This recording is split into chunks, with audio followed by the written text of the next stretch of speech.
It was not, at first, the sort of thing that warranted remark. Mrs. Dalrymple, who considered herself an authority on the ordinary functioning of St. Cuthbert's Church, had come earlier than usual, owing to a disagreement with her clock. She maintained that the clock was wrong, while her nephew maintained it had not altered its habits in 40 years.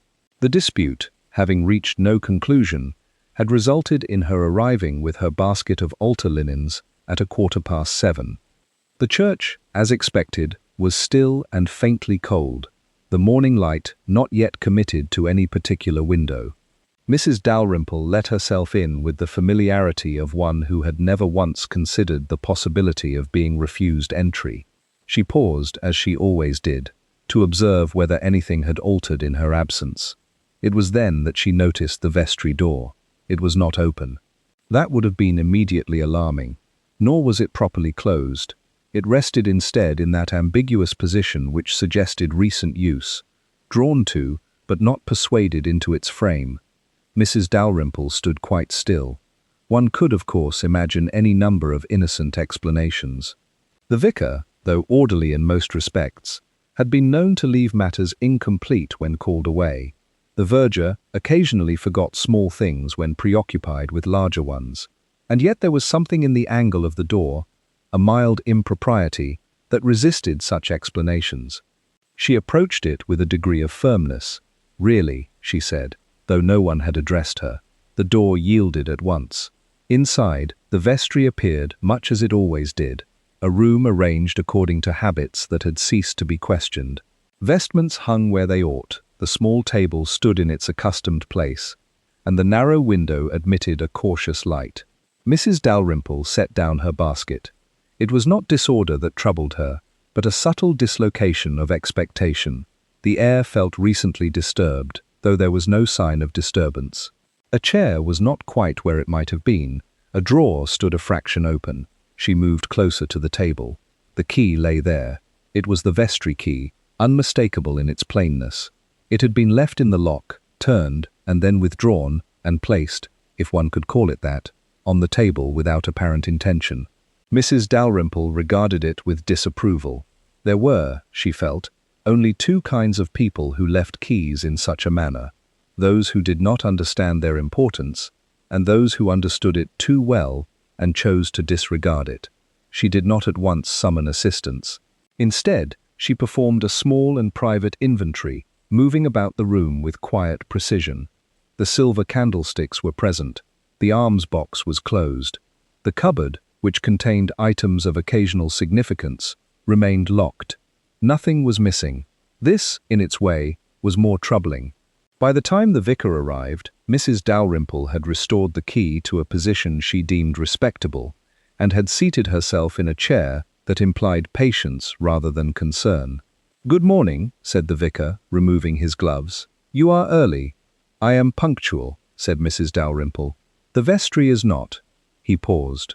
"I beg your pardon?" "The door," she said, with a small inclination of the head.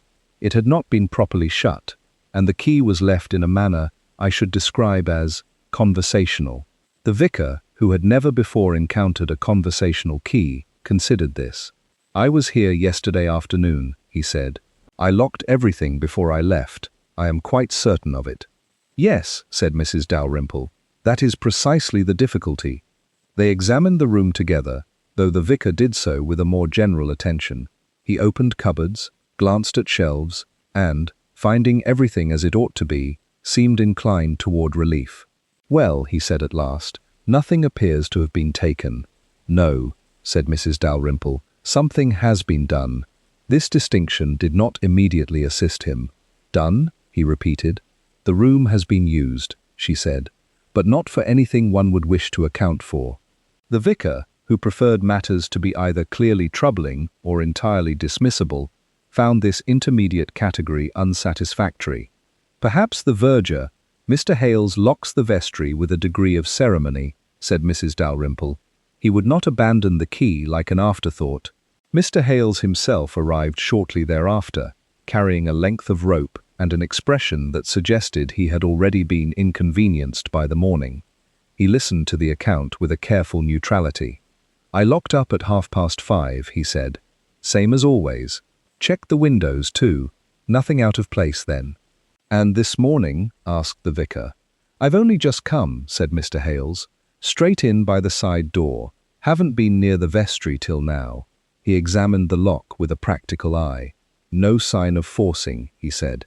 If anyone came in, they had a key, or knew how to behave as if they had one. This observation did not lighten the atmosphere. The vicar cleared his throat. Well, he said, we mustn't assume anything improper. There may be a simple explanation. Mrs. Dalrymple inclined her head again, this time without agreement. Simple explanations, she said, have a way of presenting themselves uninvited. This one appears to be waiting to be introduced. It was at this juncture that the suggestion of informing the police was raised, though not with enthusiasm. The village, being of a disposition to manage its own irregularities, regarded external involvement as a form of admission. Nevertheless, the presence of an unexplained entry, even one that had resulted in no apparent loss, carried a certain obligation. Inspector Hale was not, by temperament, a man who hurried toward conclusions. He arrived later that morning with the air of someone who had not yet decided whether the matter would prove interesting. He listened to each account in turn, asking questions that seemed, at first, unnecessarily mild. "And you are quite certain," he said to the vicar, "that the door was locked when you left?" "Quite certain," said the vicar, with a firmness that had grown since first expressing the thought. "And you, Mr. Hales, saw nothing unusual in the grounds?" "Nothing I could put a name to," said the verger.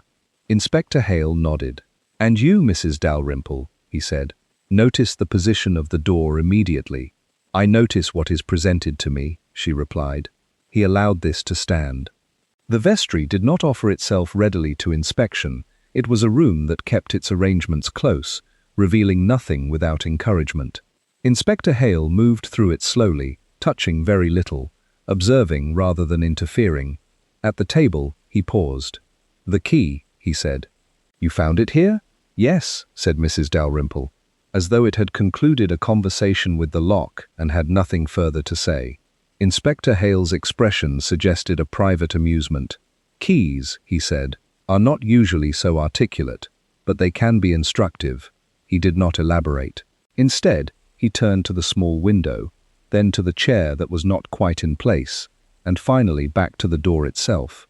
"It is curious," he said, almost to himself, "that someone should take the trouble to enter a room and then leave it so nearly as they found it."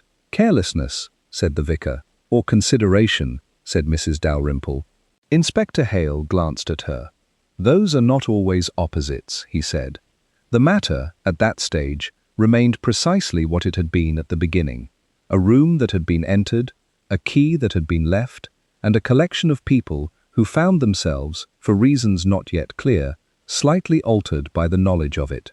Outside, the morning had settled into its usual pattern. Inside, the vestry waited with a patience that suggested it had not yet finished speaking.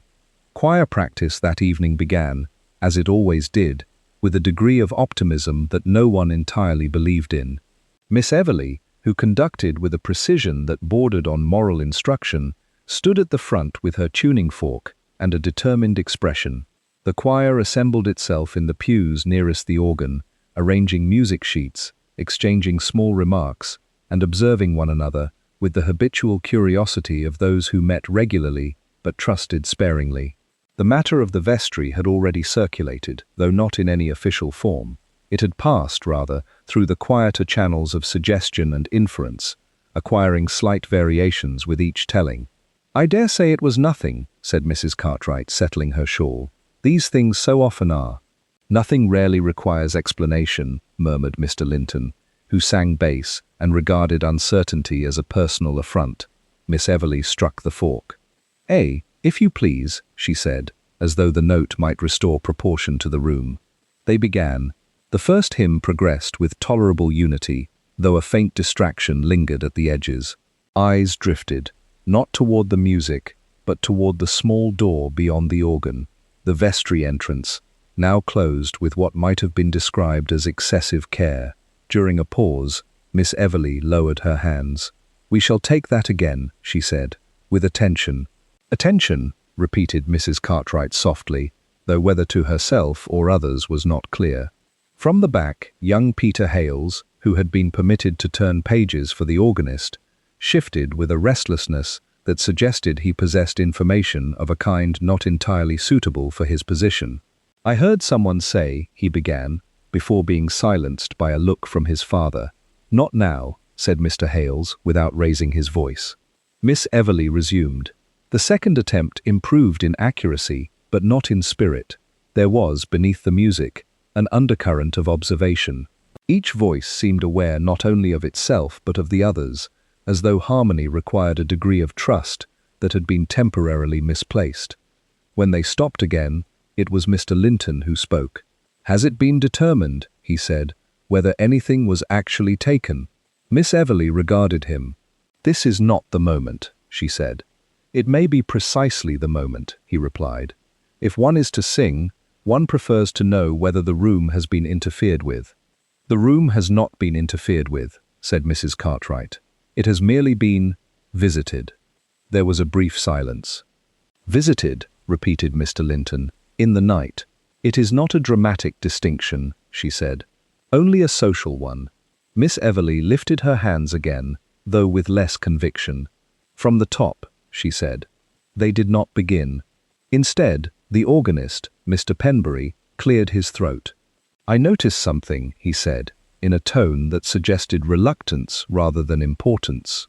Miss Everleigh lowered her hands once more. "What sort of something?" she asked. "Only that the candles," he said, "were arranged differently this afternoon. Not incorrectly, simply not as I had left them." Mr. Hales frowned. "I set those myself," he said, "before locking up." "Then perhaps you have reconsidered your arrangement overnight," said Mr. Linton. "I do not reconsider candles," said Mr. Hales. Mrs. Cartwright leaned forward. "In what way were they different?" she asked. Mr. Penbury hesitated. "One was turned slightly," he said, "as though it had been handled and then replaced without quite recalling its original position." Miss Everleigh regarded the imaginary candle as though it were present before her. "This is becoming absurd," she said. "Candles do not signify intrusion." "They may signify presence," said Mrs. Cartwright. "Or absent-mindedness," said Mr. Linton. Peter Hales shifted again. "I saw a light," he said suddenly. There was a pause of a different quality. Mr. Hales turned. "When?" he asked. "Last night," said Peter. "From my window, in the church." "You did not mention this," said his father. "I didn't think it mattered," said Peter. "It was only for a moment." Miss Everleigh set down her tuning fork. "What sort of light?" she asked. "Just a light," he said. "In the vestry, I think. It went out quickly." Mr. Linton folded his music. "Well," he said, "that is at least consistent with the notion of a visitor." "Or with someone forgetting to extinguish a lamp," said Mrs. Cartwright. "At midnight," said Mr. Linton. "No one has said it was midnight," she replied.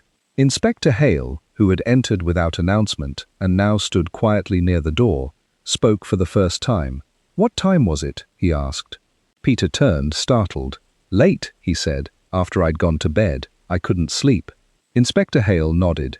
"And the light," he said. "Was it steady?" "I think so," said Peter. "It didn't move." "Thank you," said the inspector. Miss Everleigh drew herself up. "This is not a court of inquiry," she said. "It is a choir practice." "Quite," said Inspector Hale. "And I would not wish to interfere with it." His tone suggested that interference had already occurred, though not by him. Mr. Hales looked at his son. "If you see something like that again," he said, "you will say so at once." "Yes," said Peter. Mrs. Cartwright adjusted her shawl once more. "It seems to me," she said, "that we are dealing with someone who is neither careless nor entirely purposeful, which is, in its way, more unsettling." Mr. Linton gave a short nod. "A person who enters, rearranges, and departs without taking anything," he said. "One wonders what they consider worth the effort." Miss Everleigh picked up her fork again. "We are not here to wonder," she said. "We are here to sing." Inspector Hale inclined his head slightly. "And yet," he said, "singing may have to accommodate a little wondering, just for the present." There was no objection to this, though no one agreed. The next hymn began with a firmness that bordered on defiance. Voices rose, found one another, and held, though not without strain. Beneath the music, the earlier remarks settled into a pattern not yet understood but already influential. The vestry door remained closed. No one looked at it directly. And yet, as the final note lingered and dissolved, it was difficult to escape the impression that something just beyond it had already altered the tone of the room, and was waiting, with quiet patience, to do so again. The following morning presented itself with an air of mild correction, as though the uncertainties of the previous day might be adjusted by the simple persistence of routine. They were not. Mrs. Dalrymple arrived at her customary hour, her clock having been brought into reluctant agreement with the rest of the world. She entered the church with the same composed authority, though her attention, it must be admitted, had acquired a sharper edge. She did not go directly to the vestry. Instead, she paused midway down the aisle, her gaze drawn toward the chancel, where something, at first indistinct, seemed to occupy a space not usually given to variation.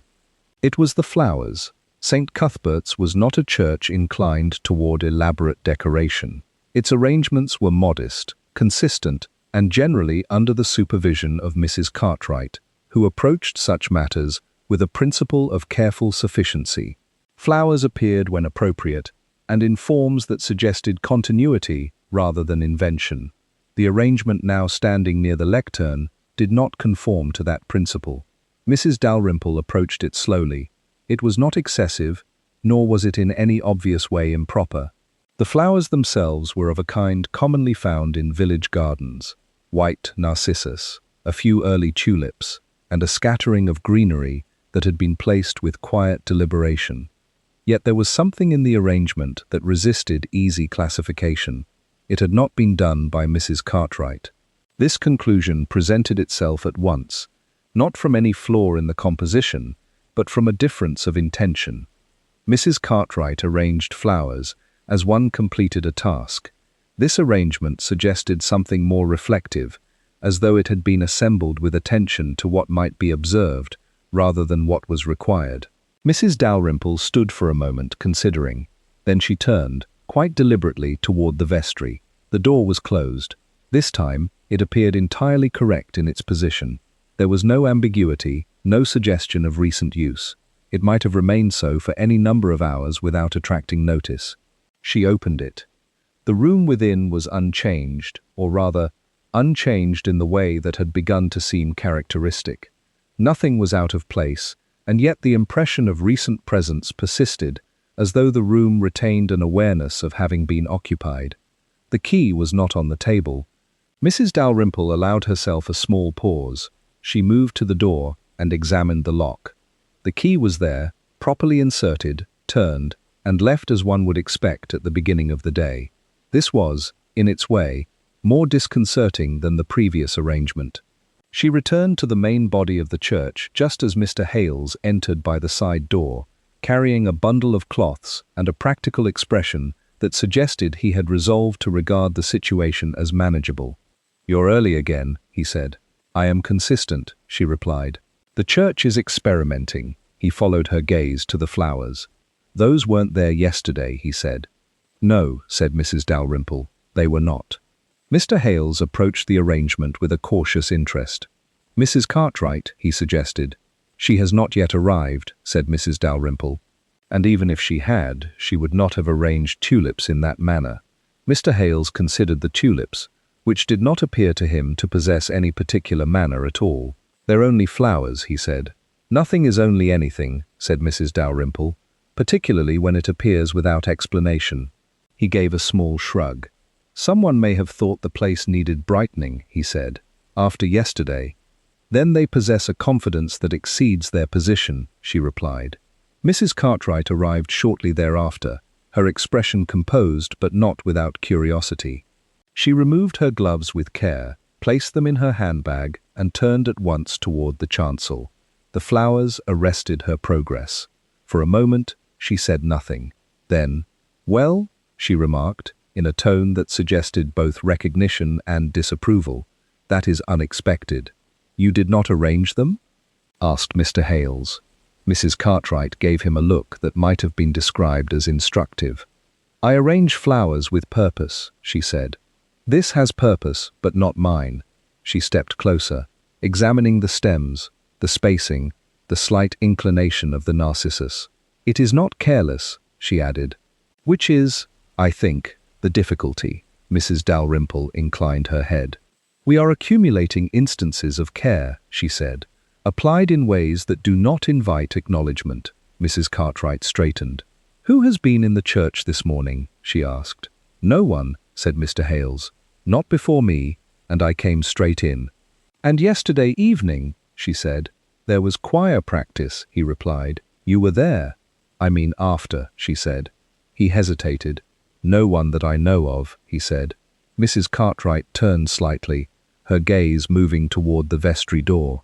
"And the key?" she asked. "In the lock," said Mrs. Dalrymple. "Correctly placed." Mrs. Cartwright absorbed this. "Then whoever it is," she said slowly, "has not only access, but a sense of propriety." "Selective propriety," said Mrs. Dalrymple. Inspector Hale arrived a few minutes later, his presence announced less by sound than by the subtle adjustment of attention within the room. He greeted them with his usual quiet civility and allowed his gaze to rest, briefly, on the flowers. "I see something has been added," he said. "Added," repeated Mrs. Cartwright. Without consultation, Inspector Hale approached the arrangement, studying it with an interest that did not seem confined to its appearance. "They are freshly cut," he said. "Not from the church grounds, I think." "There are no tulips in the church grounds," said Mr. Hales. "Then from a garden," said the inspector. "Someone's garden," said Mrs. Cartwright. "Yes," he said, "someone's." He did not touch the flowers. "Were they here when you arrived?" he asked Mrs. Dalrymple. "They were," she said, "and they were not here yesterday." Inspector Hale nodded. "And the vestry?" he asked. "As before," she said, "except that it now behaves as though nothing has occurred." He allowed himself a faint smile. "Rooms are often cooperative," he said, "until they are not." Mrs. Cartwright regarded the flowers again. "It is not theft," she said, "nor vandalism. It is something else." "An intention," said Mrs. Dalrymple. "Without declaration," said Mr. Hales. Inspector Hale looked from one to the other. "Perhaps," he said, "it is a form of communication." They considered this. "Communication," repeated Mrs. Cartwright. "Without words, or with very few," he said. Mrs. Dalrymple's gaze returned to the arrangement, to the careful placing of each stem, the slight asymmetry that suggested thought rather than habit. "If it is communication," she said, "it is not addressed to anyone in particular." Inspector Hale's expression remained mild. "That," he said, "is not always the case." The church, which had begun the morning with an expectation of normality, now seemed to accommodate a different atmosphere, one in which small alterations carried disproportionate weight, and ordinary objects resisted simple explanation. The flowers stood where they had been placed, neither inviting admiration nor permitting dismissal, and though no one said so directly, it became increasingly difficult to avoid the conclusion that whoever had entered the vestry overnight had not done so merely to enter it, but to leave behind something that, in its quiet way, insisted on being noticed. By the time the matter of the flowers had settled into the general awareness of the village, it had already begun to acquire interpretations that extended beyond their immediate appearance. It was Mr. Penbury who felt this most keenly. As treasurer of the parish, he occupied a position that required him to regard the church not only as a place of worship, but as a system of balances, financial, procedural, and, in a more subtle sense, moral. He was accustomed to discrepancies that could be measured, explained, and ultimately resolved. What unsettled him was not loss, but irregularity without account. He arrived that afternoon with his ledger under his arm, intending to complete the weekly entries in the vestry, as he had done for years. The routine was fixed. He would unlock the cupboard, remove the necessary documents, and sit at the small table beneath the window, where the light was sufficient and the air, in ordinary circumstances, entirely without character. Today, the air had character. He paused at the threshold. The vestry door, though closed, did not resist him. Inside, the room presented itself with its usual composure, Yet the presence that Mrs. Dalrymple had described, though not in those terms, made itself known to him as a faint disruption of expectation. He set down his ledger. The table was clear. This in itself was correct. And yet he found himself recalling, with an unusual clarity, the exact position in which he had left his papers the previous afternoon. He had arranged them in a neat stack, aligned with the edge of the table, the top sheet slightly offset to allow for ease of reference. Now, the stack was gone. He did not at once assume anything improper. Instead, he moved to the cupboard, unlocked it, and examined its contents with a care that bordered on reluctance. The papers were there, all of them. They had been returned to the cupboard, placed in a manner that suggested attention rather than haste. The top sheet, which he had left offset, had been squared precisely with the others. Mr. Penbury stood for a moment, his hand resting on the cupboard door. It was not the relocation of the papers that troubled him, it was the correction. He closed the cupboard and returned to the table, where he opened his ledger and attempted to resume his work. The figures, however, did not present themselves with their usual clarity. Columns that had previously aligned without effort now required a degree of concentration that felt disproportionate. After a few minutes, he closed the book. This would not do. He stepped out into the nave, where the quiet of the afternoon had settled into a more definite form. The flowers remained in place, their presence now less surprising but no less significant. He regarded them briefly, as though they might offer some explanation, and then turned toward the side door. Inspector Hale was in the churchyard. He stood near the low wall, observing nothing in particular, which, in his case, suggested a more deliberate attention than most forms of inspection. Mr. Penbury approached him with a hesitation that was not entirely characteristic. "Inspector," he said. Inspector Hale turned. "Mr. Penbury," he replied, "you have come to your accounts." "I have attempted to," said Mr. Penbury, "with limited success." Inspector Hale inclined his head slightly, as though this were not an unfamiliar condition. "There is something," Mr. Penbury continued, "that I think you should be aware of." "Then I am already at an advantage," said the inspector. "Please." "My papers," said Mr. Penbury. "I left them on the table yesterday. This afternoon, they are in the cupboard." Inspector Hale regarded him with a mild interest. "And they are all present?" "Yes," said Mr. Penbury, "in better order than I left them." "I see," said the inspector. "It is not," Mr. Penbury added, "the sort of interference one expects." "No," said Inspector Hale, "it is not." They stood for a moment in a silence that did not press for resolution. "Has anyone else had occasion to handle them?" the inspector asked. "No one," said Mr. Penbury. "At least, no one with reason." Inspector Hale considered this. "Reason," he said, "is not always a requirement. Sometimes it is an afterthought." Mr. Penbury did not find this reassuring. "I should like to know," he said, "whether this is to be regarded as part of the same pattern." Inspector Hale's expression suggested that the word pattern was not one he would have chosen, but was willing to accept. "It may be," he said, "though patterns have a tendency to appear more definite than they are." Mr. Penbury looked back toward the church. "It is not only the papers," he said. "It is the manner of it. Whoever has done this has not taken anything. They have only adjusted." Inspector Hale followed his gaze. "Yes," he said, "adjusted." There was a pause. "Do you suppose," Mr. Penbury said with some reluctance, "that it is meant to be helpful?" Inspector Hale allowed himself a faint smile. "Helpfulness," he said, "is often a matter of perspective." Mr. Penbury absorbed this without satisfaction. "I do not find it helpful," he said. "No," said the inspector, "I did not suppose you would." They returned to the vestry together. Inspector Hale moved about the room with the same quiet deliberation as before, his attention passing over the table, the cupboard, and the arrangement of objects that now seemed to invite a more particular scrutiny. "At what time did you leave yesterday?" he asked. "A little after 4, said Mr. Penbury. "I was the last to use the room, as far as I am aware." "And you are certain of the position of the papers?" "I am," he said. "I have a habit of leaving things in a way that permits me to resume them without reconsideration." "A useful habit," said Inspector Hale, "when it is respected." He paused at the table, his hand resting lightly on its surface. "And today," he said, "they were not where you left them." "No," said Mr. Penbury. "They had been improved." Inspector Hale glanced at him. "Improvement," he said, "is a curious motive." "It suggests intention," said Mr. Penbury. "Yes," said the inspector, "it does." He moved to the door, examining the lock with a brief, thoughtful attention. "No sign of force," he said. "As before." Mr. Penbury nodded. "Then we are to assume," he said, "that someone has access." Inspector Hale did not immediately answer. "Access," he said at last, "is not always a matter of keys." Mr. Penbury considered this, though without arriving at any clearer understanding. "It is a small matter," he said after a moment. "In itself."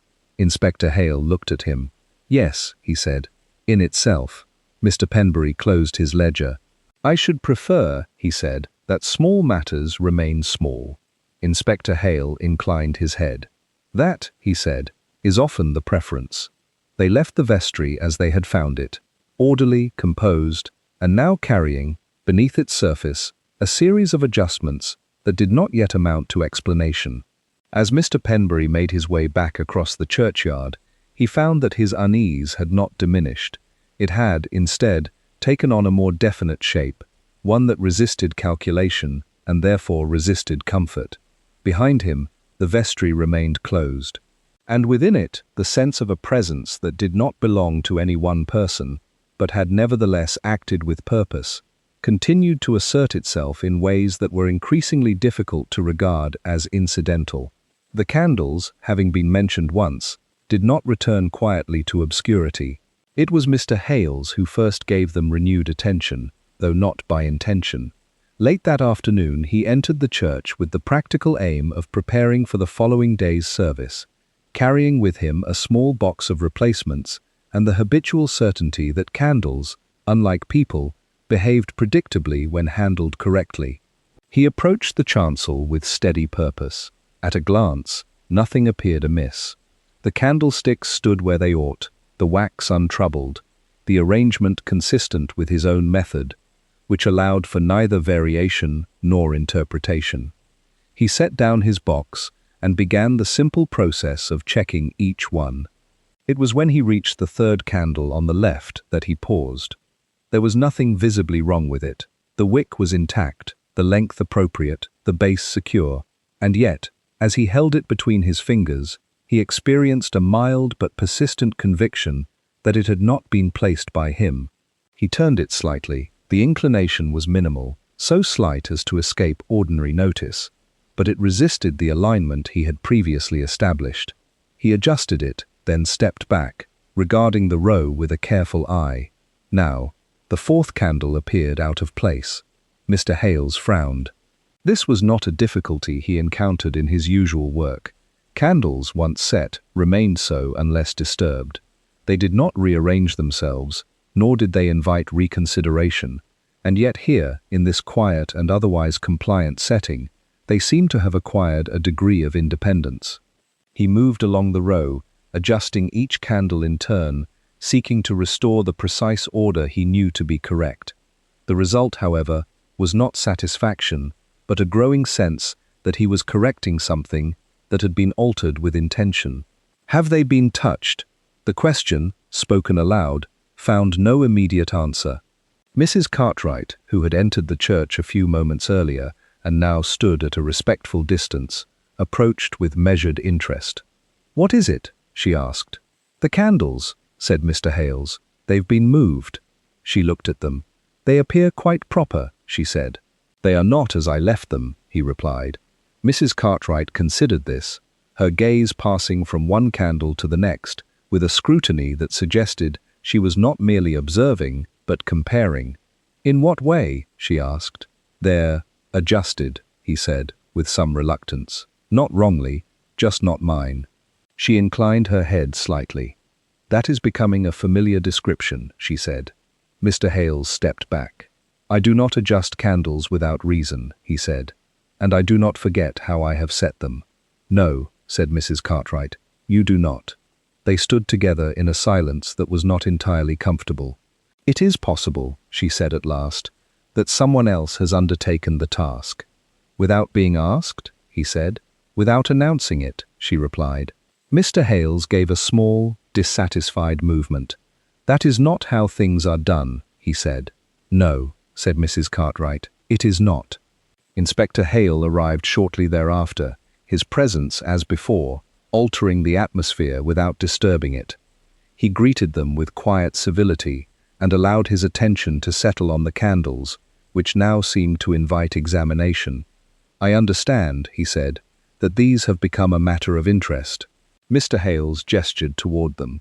They've been moved, he said, slightly, enough to notice, if one is responsible for them. Inspector Hale stepped closer. And you are certain, he said, that you did not make these adjustments yourself? I am, said Mr. Hales, entirely. Inspector Hale nodded. And yesterday, he said, you arranged them in your usual manner? Yes. And today, they differ? They do. Inspector Hale regarded the row for a moment, his expression unchanged. It is a delicate alteration, he said, not one that would attract attention unless one were already attentive. Mrs. Cartwright gave a small nod. That is precisely the difficulty, she said. Inspector Hale turned slightly. Mr. Penbury mentioned his papers, he said. Mrs. Dalrymple the key, Mr. Penbury again the cupboard, and now the candles. They are not the same, said Mr. Hales. No, said the inspector, they are not, and yet they may be related. Mrs. Cartwright looked toward the vestry door. Everything seems to return there, she said. Inspector Hale followed her gaze. Yes, he said, it does. He moved toward the vestry, pausing at the threshold before entering. The room within remained as it had been, composed, orderly, and faintly resistant to interpretation. The key, he asked. In place, said Mrs. Cartwright. He examined it briefly, then stepped inside, his attention moving once more across the table, the cupboard, and the small, persistent details that now seemed to carry a significance beyond their function. Nothing else altered? He asked. Not that we have observed, said Mr. Hales. Inspector Hale turned back. Observation, he said, has become a more active process than usual. It is necessary, said Mrs. Cartwright. Yes, he said, though it may also be misleading. They regarded him. In what way? She asked. Inspector Hale considered this. When one expects to find alteration, he said, one may begin to see it where it does not exist. Mr. Hales shook his head. These have been moved, he said firmly. I would not mistake it. I do not suggest that you have, said the inspector. Only that we must be careful not to extend the pattern beyond its limits. Mrs. Cartwright looked again at the candles. And what limits would those be? She asked. Inspector Hale allowed a brief pause. That, he said, is what we are attempting to discover. The light in the church had begun to shift, the late afternoon drawing itself into longer shadows that altered the appearance of familiar objects. The candles, now corrected, or perhaps recorrected, stood in their places with an air of quiet compliance. And yet, beneath that compliance, there remained the persistent suggestion that they had not simply been disturbed, but considered. Mr. Hales closed his box. I shall leave them as they are, he said, though without conviction. Mrs. Cartwright nodded. For the moment, she said. Inspector Hale stepped back from the vestry. Yes, he said. For the moment, they left the church together, their conversation subdued, their attention no longer confined to what could be plainly seen. Behind them, the candles remained in their careful arrangement, their slight deviations now absorbed into the larger uncertainty that had begun, quietly and without declaration, to take hold of the place. And though nothing had been taken, and nothing, strictly speaking, damaged, it was becoming increasingly clear that something within the church had been engaged, not altered beyond recognition, but adjusted in ways that suggested a presence both deliberate and, in its own restrained manner, persistent. That evening the decision was made, though not formally expressed, that the vestry would be secured with greater attention than usual. Mr. Hales undertook the responsibility with a degree of solemnity that suggested not merely diligence, but a desire to assert control over a situation that had begun to resist it. He remained in the church longer than necessary, moving through his tasks with deliberate care, checking and rechecking each point of entry with a thoroughness that left little room for oversight. Mrs. Cartwright observed this with approval, though she did not say so. "It is best," she remarked, as they stood near the side door, "to remove uncertainty where one can." Mr. Hales gave a short nod. "There will be no uncertainty tonight," he said. Inspector Hale, who had remained quietly present throughout the afternoon, did not contradict this. He had watched the preparations with an interest that did not interfere, though it was not entirely passive. "You will lock the vestry last?" he asked. "Yes," said Mr. Hales, "after everything else is secured." "And the key," said the inspector. "In my possession," he replied, "until morning." Inspector Hale inclined his head slightly, as though acknowledging a point that had not yet been made. "I should be obliged," he said, "if you would allow me to observe." Mr. Hales hesitated, then agreed. There was nothing, after all, to conceal. The church, as the evening settled, acquired a stillness that was both familiar and, under the present circumstances, faintly expectant. The light faded gradually, leaving the interior in a soft obscurity that did not entirely conceal its details, but rendered them less certain. Mr. Hales moved methodically. The windows were checked, their latches tested with a firm hand. The side door was secured, its bolt drawn with a finality that permitted no ambiguity. The main entrance was locked with equal care. At last, they stood before the vestry. Mr. Hales inserted the key, turned it with a measured motion, and withdrew it. He tested the handle, which did not yield. "Locked," he said. Inspector Hale stepped forward. "May I?" he asked. Mr. Hales handed him the key. The inspector inserted it again, turned it, and opened the door. The vestry, dimly lit by the last of the evening light, presented itself as it had throughout the day, orderly, composed, and faintly resistant to interpretation. Inspector Hale entered, followed by the others. He moved through the room slowly, his attention passing over the table, the cupboard, the chair that had once been slightly out of place, and now stood in what might be described as a corrected position. "There is nothing here," said Mr. Hales, with a note of quiet insistence. "No," said the inspector. "Nothing that declares itself." He paused at the table. "The papers?" he asked. "In the cupboard," said Mr. Penbury, who had joined them, though without enthusiasm. Inspector Hale opened the cupboard, glanced at the contents, and closed it again. "And the key," he said, turning back to Mr. Hales, "you will keep with you." "I will," said Mr. Hales. Inspector Hale nodded. "Then we shall leave the room as we have found it," he said. They stepped out, and Mr. Hales closed the door once more, locking it with a care that bordered on ceremony. He placed the key in his pocket and gave a small, satisfied movement. "There," he said, "that is settled." Inspector Hale did not reply. They left the church together, the door secured behind them, the finality of the act acknowledged in silence. Outside, the air had cooled, and the village, at that hour, had already begun to withdraw into its evening habits. Mr. Hales parted from the others with a brief nod, his confidence restored by the simplicity of the arrangement. The key remained in his possession, its presence a reassurance that did not require articulation. Inspector Hale walked a short distance along the path before turning back. "You are satisfied?" he asked Mrs. Cartwright. "For the present," she said, "it is a reasonable precaution." "Yes," he said, "reasonable." There was a pause. "And you?" she asked. Inspector Hale looked toward the church. "I am interested," he said. She considered this, though without pressing further. The night passed without incident, at least without any that declared itself. The village slept, the church stood as it had for years, and the vestry, locked and secured, might reasonably have been expected to remain undisturbed. It did not. In the morning, it was Mrs. Dalrymple who arrived first, her sense of timing restored to its customary precision. She approached the church with her usual composure, though her attention, as before, was already engaged. The door opened as it ought.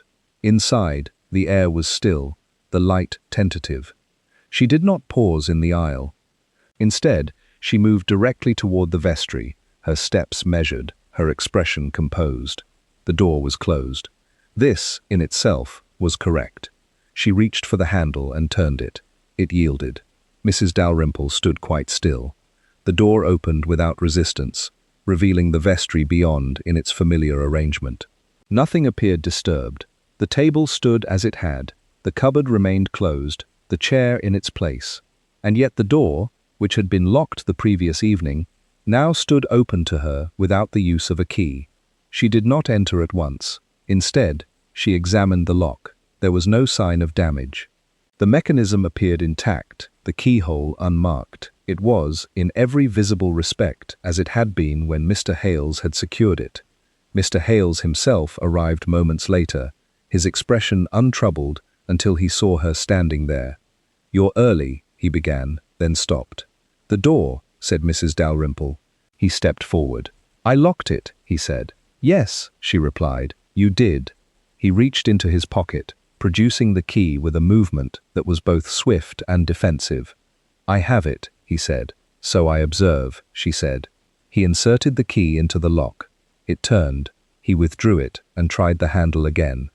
The door remained open, offering no resistance, no indication that it had ever been secured. "That is not possible," he said. "No," said Mrs. Dalrymple, "it is not." They stood together, the open door between them, the certainty of the previous evening now displaced by a fact that refused to align with it. Inspector Hale arrived shortly thereafter, his manner unchanged, though his attention sharpened by the sight before him. "You have found something," he said. "The door was locked," said Mr. Hales. "I locked it myself. The key has not left me." "And this morning?" said the inspector. "It opens," said Mrs. Dalrymple. Inspector Hale stepped forward, examining the lock with a brief, thoughtful attention. "No damage," he said. "No sign of forcing." He turned to Mr. Hales. "You are certain," he said, "that the key has remained in your possession?" "I am," said Mr. Hales. Inspector Hale nodded. "Then the door," he said, "has disagreed with you." Mr. Hales looked at him. "Doors do not disagree," he said. "No," said the inspector, "they do not." He paused. "And yet," he added, "this one appears to have formed an opinion." They entered the vestry together, the room receiving them with the same composed indifference it had shown before. Nothing was out of place. Nothing declared itself altered, and yet the fact remained. A door that had been locked, a key that had not been used, and a room that had nevertheless been opened. Inspector Hale stood for a moment in the quiet. "It is a small matter," he said at last. But it is no longer a simple one. No one disagreed. The vestry, which had once been merely a room, had now become something else, a place where ordinary actions did not produce ordinary results, and where the absence of explanation had begun to assert itself with a quiet, persistent force. The rain began shortly after noon, not with drama, but with a steady persistence that suggested it had no intention of being hurried.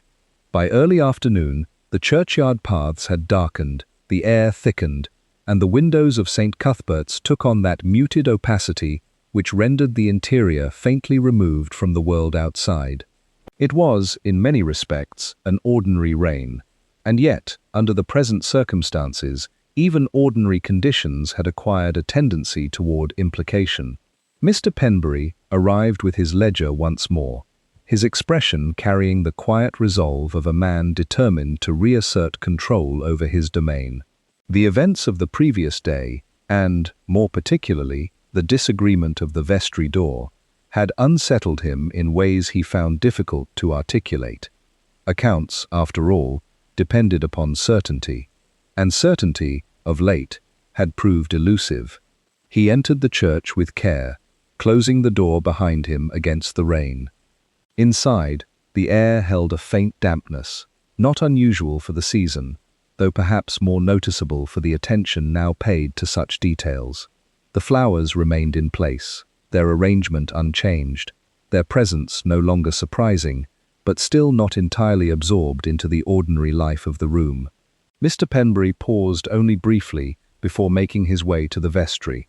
The door, once again, was closed. He regarded it for a moment, as though expecting it to offer some indication of its intentions. Then, with a small movement of resolve, he opened it and stepped inside. The room appeared as it had before, orderly, composed, and faintly resistant to interpretation. He set down his ledger. This time, he did not leave his papers on the table. Instead, he unlocked the cupboard at once, removed the necessary documents, and placed them before him with a care that bordered on defensiveness.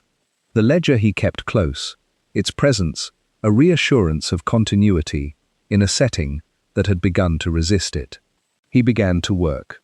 For a time, the figures held his attention. Columns aligned, entries balanced, and the familiar discipline of numbers imposed a temporary order upon his thoughts.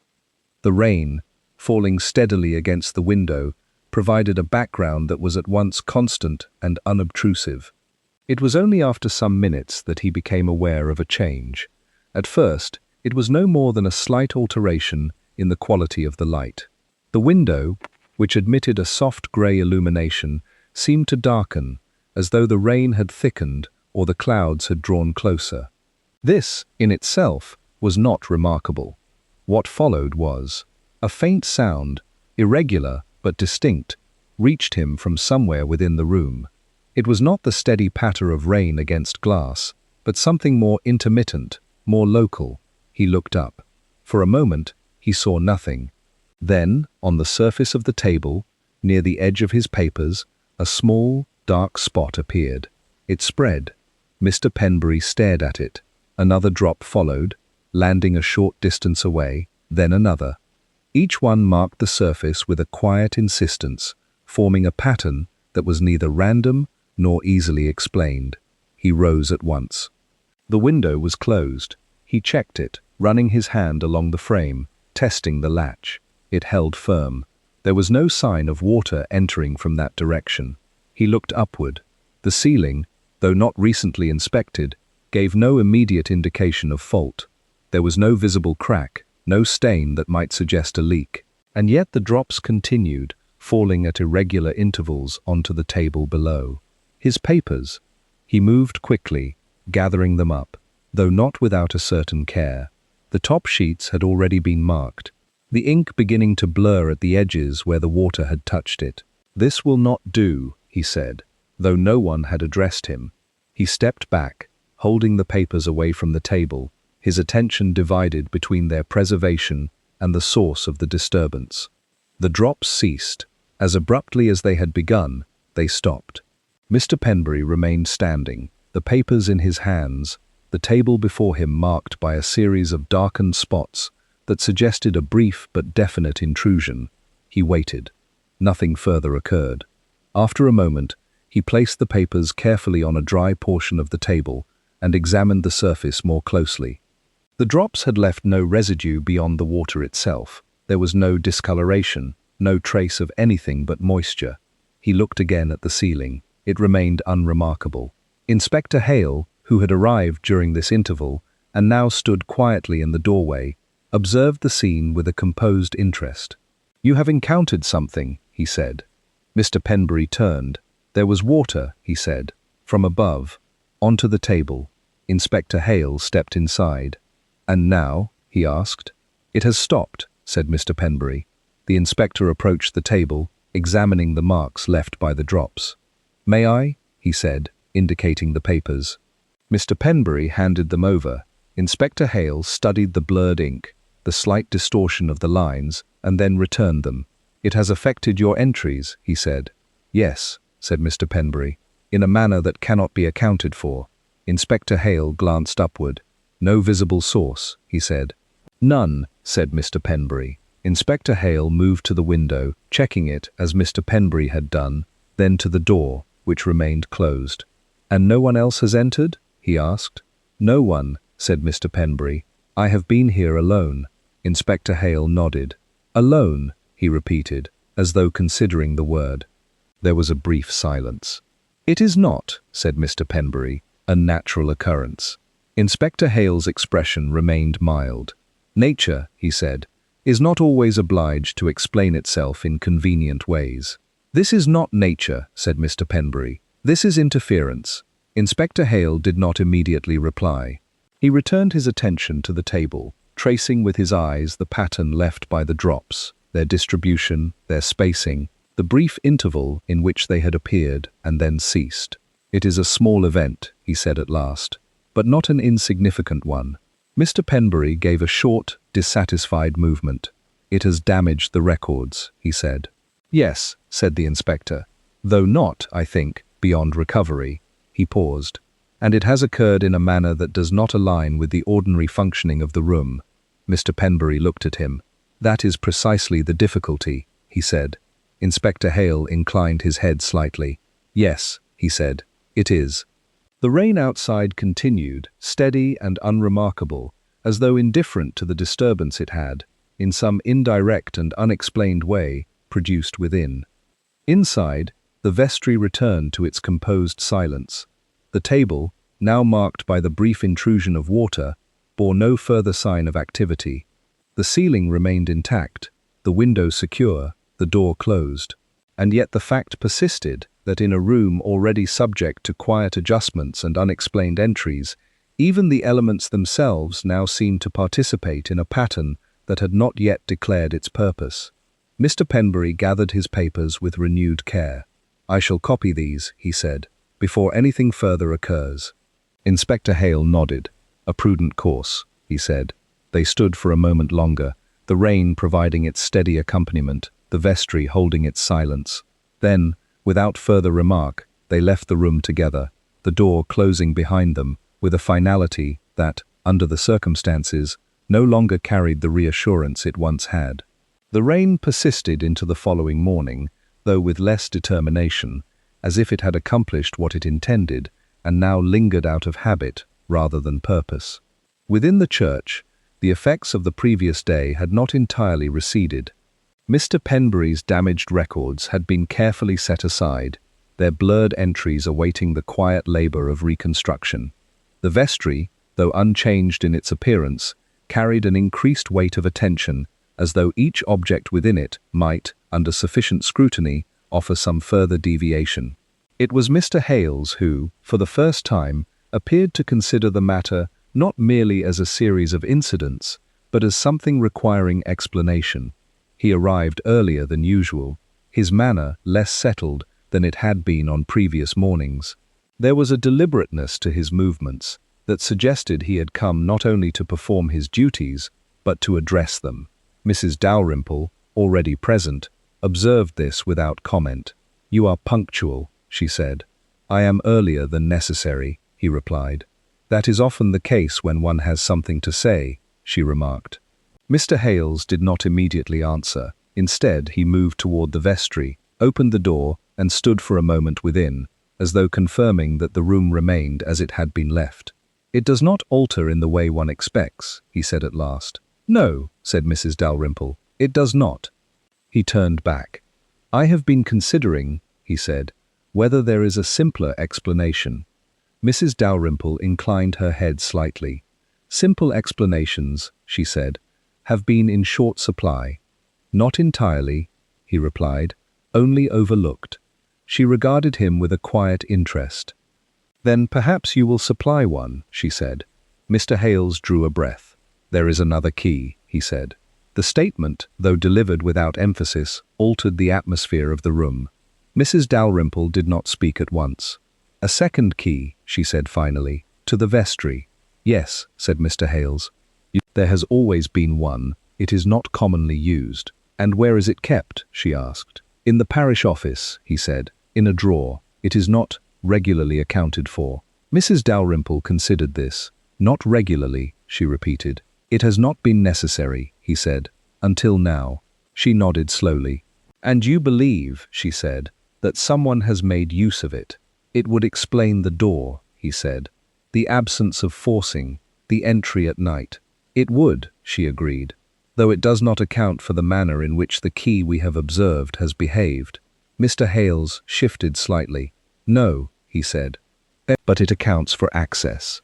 Inspector Hale, who had entered during this exchange and now stood near the nave, spoke quietly. "And who," he asked, "has access to the parish office?" Mr. Hales turned. "The vicar, of course," he said. "Myself. Mrs. Cartwright on occasion. Mr. Penbury when required." Inspector Hale nodded. "A small number," he said, "but not an insignificant one." Mrs. Dalrymple looked toward the vestry. "It is a practical explanation," she said, "though not, I think, a complete one." Mr. Hales gave a slight, defensive movement. "It explains how someone might enter," he said. "Yes," said the inspector, "it does." He stepped forward. "Shall we confirm it?" he asked. There was no objection. They proceeded to the parish office, a small room adjacent to the church, used for matters that required a degree of privacy and a greater degree of order than the vestry itself could provide. Mr. Hales opened the door and led the way inside. The room was as it had been left: a desk, a chair, a set of drawers, and the quiet accumulation of documents that formed the administrative life of the parish. He moved to the drawer in question and opened it. For a moment, he said nothing. Then, "It is not here," he said. Mrs. Dalrymple stepped closer. "You are certain," she asked, "that it was kept in this drawer?" "I am," said Mr. Hales. "It has always been kept here." Inspector Hale looked into the drawer, his expression unchanged. "And now it is not," he said. "No," said Mr. Hales. There was a brief silence. "It may have been moved," said Mrs. Cartwright, who had joined them, her tone measured but not entirely convinced. "By whom?" said Mr. Hales. "By someone who required it," she replied. Inspector Hale closed the drawer gently. "Then we have established," he said, "that there is, or was, another means of entry." "And that it has been used," said Mr. Hales. "Possibly," said the inspector, "though we must be careful not to assume more than we know." Mrs. Dalrymple regarded the empty drawer. "It is a useful explanation," she said. "It provides a mechanism, but not a motive," said Mrs. Cartwright. Inspector Hale inclined his head. "Nor does it account," he said, "for the manner in which the events have unfolded." Mr. Hales frowned. "It accounts for the door," he said. "Yes," said the inspector, "but does it account for the papers, the candles, the flowers, the water?" Mr. Hales did not reply. They returned to the church in a quiet group, the rain now reduced to a fine, intermittent drizzle that seemed less a weather condition than a lingering presence. The vestry door stood as it had before, closed, composed, and offering no indication of the uncertainty it contained. Mr. Hales looked at it with a new expression, one that combined a degree of relief with a residual unease. "There is a key," he said, as though reaffirming the point. "Yes," said Mrs. Dalrymple, "there is."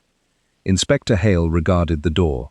"And yet," he said, "we have observed that the presence of a key does not always produce the expected result." Mr. Hales shifted slightly. "It is still the most likely explanation," he said. "Likely," said the inspector, "but not, I think, sufficient." Mrs. Cartwright looked from one to the other. "Then we are to suppose," she said, "that someone has access, has made use of that access, and has done so with a degree of care that suggests intention." "Yes," said Inspector Hale. "And that they have taken nothing," she said. "No," he replied. "They have taken nothing." Mrs. Dalrymple's gaze rested on the vestry door. "They have only left things," she said. Inspector Hale allowed a brief pause. "Yes," he said, "they have." The explanation, such as it was, settled over the situation with a certain weight. It provided a means by which the events might have occurred, a practical framework within which the irregularities could be placed. And yet, as they stood there, it was evident that the framework did not quite contain them. The vestry remained what it had become, a room in which actions had been taken without declaration, in which objects had been adjusted without necessity, and in which the presence of an unseen hand had begun to assert itself with a quiet persistence that no single explanation had yet managed to resolve. The afternoon brought with it a lull that might, under other circumstances, have been considered restorative. The rain had withdrawn entirely, leaving the churchyard damp but quiet, and the air carried that faint clarity which follows a period of steady weather. Inside the church, however, the sense of interruption remained. Inspector Hale had not left the village. This, in itself, was a matter of some significance, though it was not remarked upon directly. His continued presence suggested that the matter, despite its lack of obvious consequence, had not resolved itself into something dismissible. He had taken a room at the small inn near the green, and from there conducted his observations with a patience that did not require announcement. It was shortly after 2 o'clock when he returned to the church. He did not enter immediately. Instead, he paused at the low gate, his attention moving across the building, the path, and the modest arrangement of gravestones that bordered the yard. Nothing presented itself as unusual, and yet, as he stood there, one might have observed that he was not merely looking, but considering the relationships between things, how they stood, how they might be approached, and how they might be left. After a moment, he entered. The church was not empty. Mrs. Cartwright stood near the chancel, her attention directed toward the flowers, which she appeared to be examining with a degree of renewed scrutiny. She did not turn at once as the inspector approached, though she was aware of his presence. "You have come back," she said. "Yes," he replied. "I thought it advisable." She inclined her head slightly. "Advisable," she repeated. "That suggests you expect something further." "I consider it possible," he said. She looked again at the flowers. "They have not altered," she said. "No," he replied. "But our understanding of them may—" Mrs. Cartwright gave a small, thoughtful movement. "That would be welcome," she said. Inspector Hale stepped closer. "May I ask," he said, "whether anyone has entered the church since this morning?" "No one of consequence," she said. "Mr. Hales was here briefly. Mr. Penbury came to collect his papers, and I have been here for some time." "And during that time," he said, "you have observed nothing unusual?" She hesitated. "Not unusual," she said, "but perhaps consistent." Inspector Hale regarded her. "In what way?" he asked. She gestured toward the flowers. "They are beginning to seem less like an intrusion," she said, "and more like an intention." Inspector Hale nodded. "Yes," he said. "That is a distinction worth noting." There was a brief silence. "Do you suppose," she said, "that whoever is responsible intends to be understood?" Inspector Hale considered this. "I think," he said, "that they intend to be noticed." Mrs. Cartwright absorbed this without comment. At that moment, the side door opened, and a figure entered with a degree of hesitation that suggested uncertainty rather than purpose. It was Miss Everly. She paused just inside, as though reconsidering her decision, then closed the door behind her with care. Her usual composure was present, though it appeared to have been adjusted by something less easily defined. "I hope I am not interrupting," she said. "Not at all," said Mrs. Cartwright. "We are only observing." Miss Everly gave a small nod. "I thought I should come," she said. "There is something I have been meaning to mention." Inspector Hale turned slightly. "Then you are very welcome," he said. Miss Everly approached, her gaze moving briefly toward the vestry door before returning to the others. "It is nothing definite," she said. "Only an impression." "Impressions," said Inspector Hale, "are often the beginning of something more definite." She seemed reassured by this.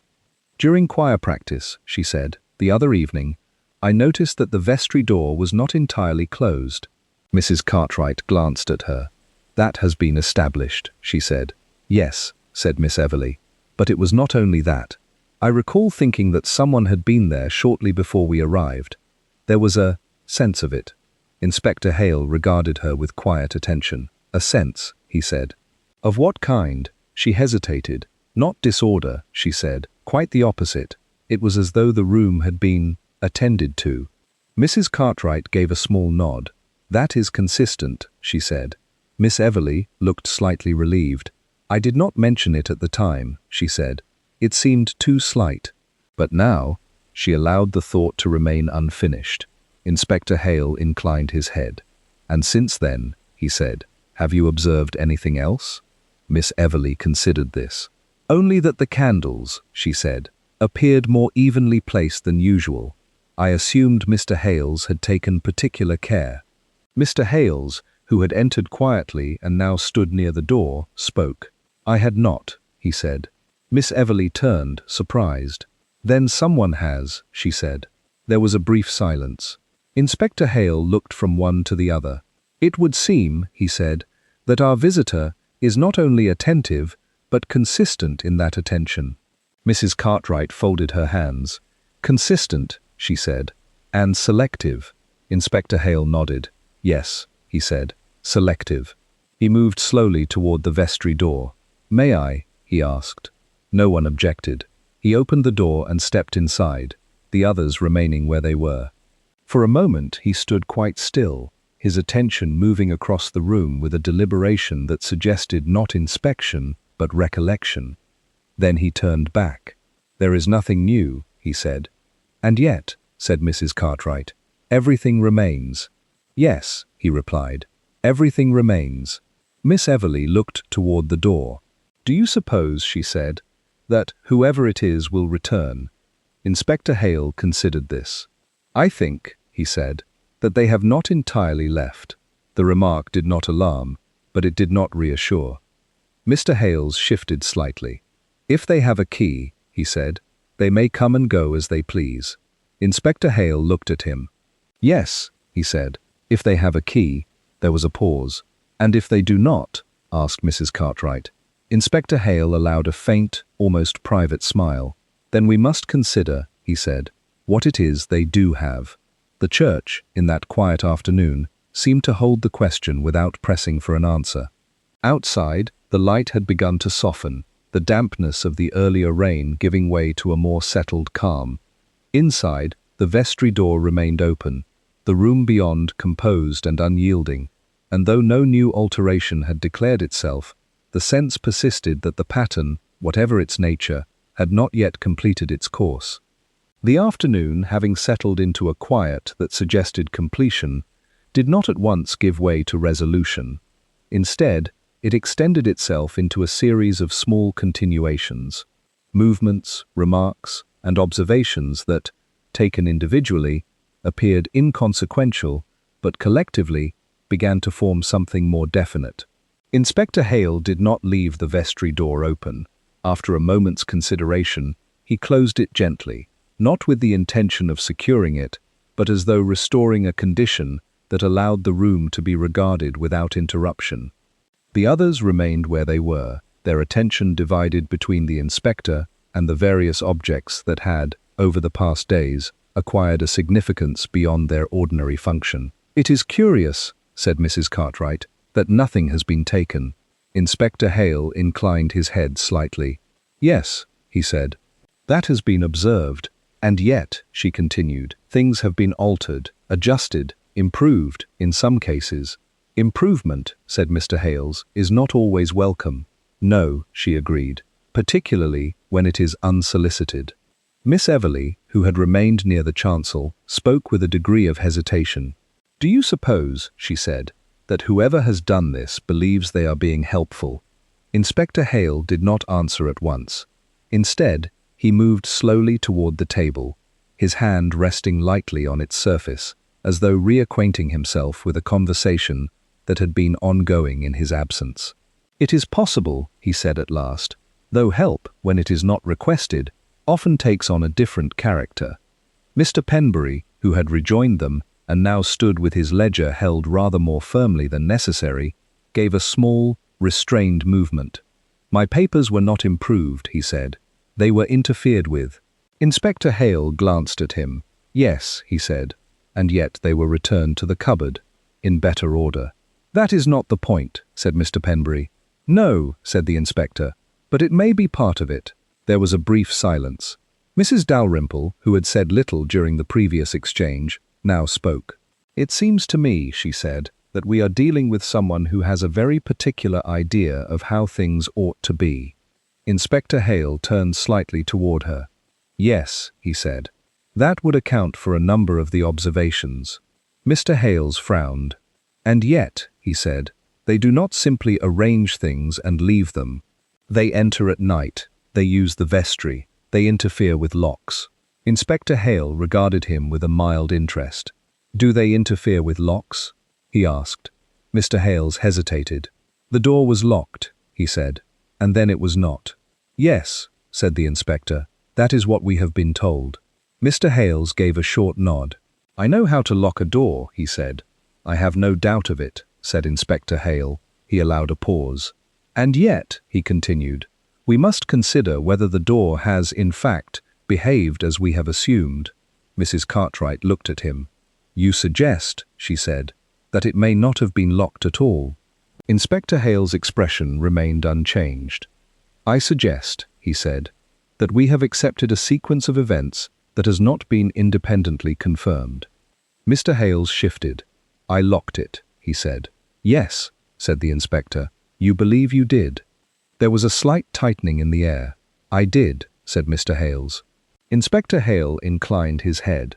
"Let us consider," he said, "what we know. The door was found open. The key was in your possession. There was no sign of forcing. We have assumed that the door must therefore have been opened by some other means." "That is the only explanation," said Mr. Hales. "It is one explanation," said the inspector. "But not the only one."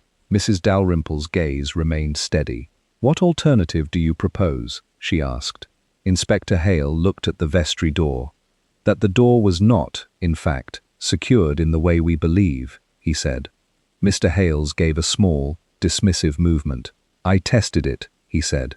"It did not yield." Inspector Hale nodded. "Yes," he said. At that moment, Mr. Penbury spoke. "You are suggesting," he said, "that the door may have been left in a condition that appeared secure but was not." Inspector Hale turned to him. "Precisely," he said. Mr. Hales frowned more deeply. "That is not how the lock works," he said. "Is it not?" said the inspector. He moved toward the door and examined the lock with a brief, attentive glance. "There are occasions," he said, "when a lock may be turned without fully engaging. The key may be withdrawn, the handle tested, and yet the mechanism not entirely set." Mr. Hales did not reply at once. "It would require carelessness," he said. "Yes," said Inspector Hale, "or distraction." Mrs. Cartwright considered this. "And if the door were not properly secured," she said, "then anyone might enter." Inspector Hale inclined his head. "Yes," he said, "anyone with access to the building." Mr. Penbury looked at his ledger. "Then the second key becomes less significant," he said. "It becomes possible," said the inspector, "but not necessary." There was a pause. "And the other matters?" asked Miss Everly. "The flowers, the candles, the papers." Inspector Hale turned back to the table. "They remain," he said, "but they may not require the same explanation." Mrs. Dalrymple regarded him with a quiet intensity. "You are suggesting," she said, "that we have combined separate events into a single pattern." Inspector Hale allowed a faint smile. "I am suggesting," he said, "that we may have mistaken the shape of what we have observed." Mr. Hales looked from one to the other. "Then there is no single person responsible," he said. Inspector Hale did not answer immediately. "That," he said at last, "is what we must now consider.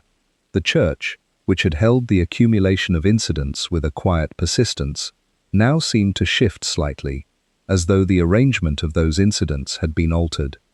Mrs. Cartwright folded her hands. "It would explain," she said slowly, "why nothing has been taken, why each action seems self-contained." "Yes," said the inspector, "each action may have its own intention." Mr. Penbury looked at the blurred entries in his ledger. "Then the damage to the records," he said, "was not connected to the flowers or the candles." "Not necessarily," said Inspector Hale. Miss Everly glanced toward the vestry. "And the sense of presence?" she asked. Inspector Hale's expression softened slightly. "That," he said, "may belong to something else entirely." There was a silence of a different kind, one that did not press for immediate resolution, but allowed for the possibility that what had been taken for a single, coherent disturbance might instead be a series of smaller, unrelated actions, each with its own origin. Mrs. Dalrymple spoke again. "If that is so," she said, "then we have been observing not a pattern but a collection." Inspector Hale inclined his head. "Yes," he said, "and in doing so, we may have given it a unity it does not possess." Mr. Hales looked once more at the vestry door. "Then the matter is simpler," he said. Inspector Hale regarded him. "Simpler," he said, "but not necessarily resolved." The distinction was not immediately comforting. Outside, the light had begun to fade. the afternoon drawing toward evening with a quiet inevitability. Inside, the church held its arrangement: flowers, candles, papers, and the closed door, each element now standing slightly apart from the others, their connections no longer assumed, but not yet entirely dismissed. And though the explanation had shifted, the sense remained that something, not yet fully understood, continued to move within the boundaries of the ordinary, altering it in ways that resisted both dismissal and easy account. The evening settled over St. Cuthbert's with a deliberate slowness, as though reluctant to conclude a day that had not yet decided what it meant. Inside the church, the light had thinned into long, subdued bands across the stone floor. The earlier discussions had dispersed into smaller, private reflections, each person returning to their own understanding of what had been said and what had not been resolved. Inspector Hale remained. He had not positioned himself in any place of authority or prominence. Instead, he stood slightly apart, near the side aisle, where he could observe without seeming to impose his presence upon the arrangement of others. It was a habit of his that often went unnoticed until it was absent. Mrs. Dalrymple was the first to break the silence. "If we accept," she said, "that the events are separate, then we must also accept that their significance is less than we assumed." Inspector Hale turned slightly toward her. "Not less," he said, "different." Mr. Penbury adjusted his ledger under his arm, though he no longer appeared to require it for reference. "And what," he asked, "does difference achieve?" "It prevents us from expecting unity where none exists," said the inspector. Mrs. Cartwright looked toward the chancel, where the flowers still stood with their quiet, unaffected arrangement. "And yet," she said, "each of these differences has occurred within the same place." "Yes," said Inspector Hale, "that is the difficulty." Mr. Hales, standing near the vestry door, spoke with a restrained firmness. "I am still responsible for the locks," he said, "and I know what I did." Inspector Hale regarded him. "I do not doubt your responsibility," he said. "Only the certainty with which we assign consequence to it." There was a pause. Miss Everleigh, who had remained near the pews, stepped forward slightly. "Then what remains?" she asked. Inspector Hale did not answer immediately. He moved instead toward the chancel, stopping beside the flowers. For a moment he regarded them without comment, as though allowing them to exist without interpretation. Then he spoke. "We have assumed," he said, "that something has been taken." Mr. Penbury frowned slightly. "But nothing has," he said. "Yes," said the inspector. "That is precisely the point." He turned back to face them. "We have been searching for absence where none has occurred. We have been measuring disturbance by loss. But what if the defining feature of these events is not what has been removed, but what has been left behind?" Mrs. Cartwright considered this. "Left behind," she repeated. "Yes," said Inspector Hale. He gestured slightly toward the church. Flowers placed where none were expected, candles adjusted without request, papers reordered, water that appears and disappears, doors that behave inconsistently, or perhaps consistently, in ways we did not anticipate. Mr. Hales spoke quietly, "And the vestry." Inspector Hale met his gaze. "Remains a room," he said. "Used, perhaps, but not altered in substance." Mrs. Dalrymple's expression remained composed. "Then nothing has been stolen," she said. "No," said the inspector. "Nothing has been taken." There was a silence, in which this statement settled without comfort.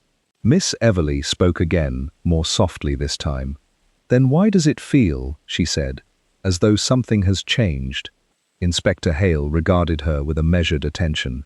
"Because," he said, "we have been observing what has been added, rather than what has remained unchanged." Mr. Penbury looked down at his ledger. "And what has remained unchanged?" he asked. Inspector Hale allowed a brief pause. "The structure," he said, "the functions, the boundaries of the room itself." Mrs. Cartwright gave a slight nod. "Then the actions," she said, "are not destructive." "No," said the inspector, "they are not." Mr. Hales exhaled slowly. "Then what are they?" he asked. Inspector Hale did not answer immediately.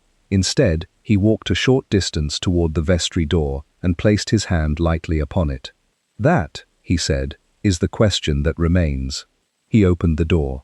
The vestry stood as it had been seen many times before, orderly, quiet, and without visible alteration. The table, the cupboard, the chair, the lock, each element remained in its expected place. And yet, as they gathered at the threshold, the absence of theft became, at last, its own form of presence. Mrs. Dalrymple spoke quietly. "If nothing has been taken," she said, "then nothing has been concealed." Inspector Hale nodded.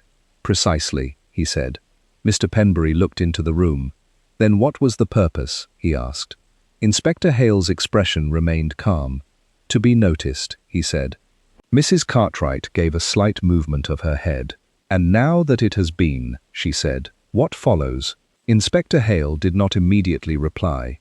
He looked once more at the vestry, then at the assembled group. "That," he said, "depends on whether we continue to assume that what we have seen is complete." A faint stillness settled across the church, not imposed, but arrived at, as though the building itself had reached the end of what it was prepared to disclose for the day. Outside, the last light withdrew without ceremony. Inside, nothing moved. And yet, in the quiet that followed, it became increasingly difficult to maintain the belief that the series of events had been merely accidental or even separate, not because anything had been taken, but because, in their careful arrangement of small, deliberate acts, something had been quietly established that had not yet finished declaring itself.